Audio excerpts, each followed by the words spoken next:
Hello guys. सबसे पहले आज हम इस चैनल के ऊपर जिसके बारे में हम स्टडी करने वाले हैं वो है accounting accounting for 11th class. हम 11th क्लास की अकाउंटिंग पढ़ रहे हैं उन बच्चों के लिए जो बच्चे बिल्कुल भी फाइनेंशियली थोड़े बहुत कैपेबल नहीं हैं, या जिन्हें लगता है कि हम कोचिंग सेंटर पे जाते हैं तो हमें ज़्यादा चीज़ें क्लियर नहीं हो रही, इसीलिए हम ऑनलाइन सर्विसेज सब प्रोवाइड करी है हमने। ये सर्विसेज फ्री ऑफ कॉस्ट है।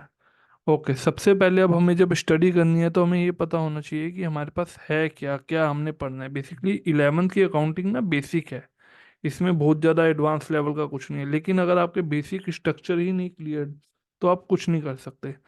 तो आज की क्लास के अंदर से हम इतना डिस्कशन करेंगे कि हमें पढ़ना क्या है through out the year, through out the semester, या पूरी 11th क्लास में हम क्या पढ़ेंगे। बच्चों, एक चीज का ध्यान रखना, 11th और 12th क्लास में जो भी आप लोग पढ़ने वाले हो, जो भी चीजें सीखने वाली हो, यही लाइफ टाइम काम आने वाली है आगे सीए कोर्स तक। क्योंकि कॉमर्स में जो भी बच्चे बैठे होते हैं उनका फोकस यही होता है कि हम एक दिन सीए बन जाए। इवन आप अकाउंटिंग वर्क के लिए भी जाते हो आफ्टर 12th, तो 11th और 12th की बेसिक अकाउंटिंग ही वर्क में आती है, बहुत ज़्यादा यूज जो होती है। आपको धीरे धीरे चीज़ें पता चलेंगी। सबसे पहले हमें ये पता होना चाहिए कि हम पढ़ने जा रहे हैं। देखो, अकाउंटिंग कहते हैं लोग प्रैक्टिकल है प्रैक्टिकल है, राइट, एकदम अकाउंटिंग का काम सारा प्रैक्टिकल है। लेकिन अभी तुम स्टडी कर रहे हो, स्टडी के अंदर प्रैक्टिकल और थ्योरी दोनों इन्वॉल्व होती हैं। तो हम अभी समझते हैं। देखो, हमारी जो बुक है वो दो पार्ट्स में डिवाइडेड है, part A and part B. अच्छा हाँ, एक चीज और, सबसे पहले क्वेश्चन ये आता है कि सर हम पढ़ाई क्या करने वाले हैं, कौन सी बुक से पढ़ेंगे। 11th क्लास के अंदर एज यूजुअल मैं हमेशा से यही बोलता हूँ कि टीएस अग्रवाल की सर की बुक है, बेस्ट है। हम भी उसी से पढ़ेंगे, हमने पढ़ाया भी उसी से, हम खुद भी उसी बुक से पढ़े हुए हैं। ओके, तो अब मैं आपको ये समझाना चाहता हूँ। पार्ट दो है, part A part B. Part C project है, that is separate. Part A के अंदर क्या होता है सर, थ्योरेटिकल फ्रेमवर्क, यानी थ्योरी से रिलेटेड जो पेपर आएगा अराउंड 12 मार्क्स का रहता है, लेकिन कवरेज उसकी 25% तक की भी हो जाती है। अकाउंटिंग प्रोसेस यानी प्रैक्टिकल वर्क जो रहेगा वो 40 मार्क्स का रहेगा। उसके अलावा पार्ट बी के अंदर भी हम थोड़ा सा अलग पकड़ेंगे, फाइनेंशियल स्टेटमेंट, प्रोप्राइटरशिप फॉर्म और बतेरी चीज़ें हैं। और कंप्यूटर इन अकाउंटिंग, यानी कि आज की डेट में आपको ये पता ही है, किसी भी चीज़ में आप काम करते हैं कंप्यूटर मस्ट होता है। आपके कंप्यूटर के बिना आप लोग काम नहीं कर सकते हो। तो सर हमारे टॉपिक्स कौन कौन से रहने वाले हैं? हमारे जो टॉपिक्स रहेंगे इसमें सबसे पहले हम इंट्रोडक्शन ऑफ अकाउंटिंग पढ़ेंगे। बेसिकली अकाउंटिंग है क्या, उसका फ्रेमवर्क क्या है, बेसिक टर्म्स क्या होती हैं अकाउंटिंग्स में, जैसे क्रेडिट डेबिट, इसके बारे में। Theory related to accounting, basically accounting हो रही है तो इसके ऊपर क्या बॉडी है कोई, हाँ बॉडी है, तो बॉडी ने क्या दिया जिससे हमारी अकाउंटिंग बने। इंड एस हैं, अकाउंटिंग स्टैंडर्ड्स हैं, बेसिस ऑफ अकाउंटिंग यानी अकाउंटिंग होती कैसे, जो 3 बेसिक रूल्स भी कहे जाते हैं अकाउंटिंग के। इक्वेशंस, डेबिट और क्रेडिट इक्वल होने चाहिए।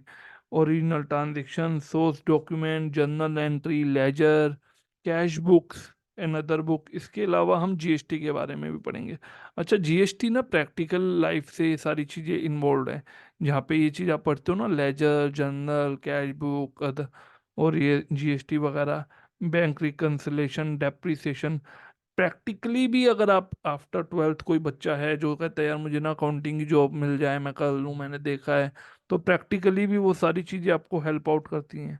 इसमें हम पढ़ेंगे bank reconciliation, trial balance, depreciation, provisions, accounting for bills of exchange, rectification of error, financial statement of sole proprietor क्या होता है इसके बारे में मैं डिटेल में बताऊंगा। Adjustment of financial statement, incomplete record, computers, accounting software, tally के बारे में बताऊंगा जो आपको हेल्प करेगी। अच्छा, अभी आज के दिन हमारा सिर्फ बेसिक, हमारा इस लेक्चर का मतलब सिर्फ इतना सा है कि मैं आपको बेसिक्स बता सकूं कि थ्रू आउट द ईयर आप बच्चों ने क्या पढ़ना है, मेरे से क्या सीखोगे। अच्छा, आपके माइंड में एक क्वेश्चन ये भी आएगा कि हम सर आपकी फोटो नहीं देख पा रहे हैं, हम तो कनेक्ट ही नहीं कर पा रहे हैं ऐसे।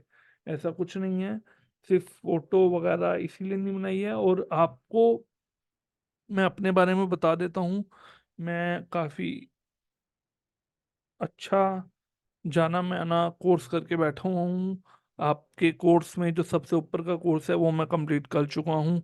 अभी फोटोज या अभी मेरा नाम इसीलिए नहीं बता रहा क्योंकि मैं कुछ टाइम का वेट कर रहा हूँ, कुछ प्रोसेस होते हैं हमारे, जब वो कंप्लीट हो जाएंगे मैं डेफिनेटली आपके सामने आऊँगा।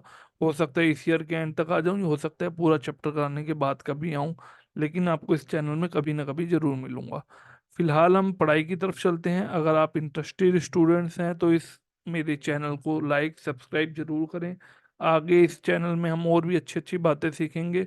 आपको मैं जर्नल लाइफ, प्रैक्टिकल लाइफ के बारे में बताऊंगा कि लाइफ में इन चीज़ों का कैसे आप यूज़ करते हैं, क्योंकि मैं बहुत सारी कंपनियों के साथ ऑलरेडी वर्किंग पे हूँ। मैं बहुत सारा काम अलग अलग स्केल पे करता हूँ। तो ये स्केल मैंने अभी अभी स्टार्ट दोबारा किया है। तो आप इंटरेस्टेड रहना, इसमें आपको बहुत मज़ा आने वाला है। सफ़र बहुत छोटा रहेगा लेकिन मज़ा आएगा आपको। और इस चीज़ की गारंटी है कि आप किसी बड़े से बड़े कोचिंग इंस्टीट्यूट में भी फीस दे के पढ़ दोगे, वहाँ पे इतना नहीं मज़ा आने वाला जितना मेरे साथ आने वाला। मज़ा और सक्सेस दोनों आपको मिलेंगी। Okay guys, bye bye, take care.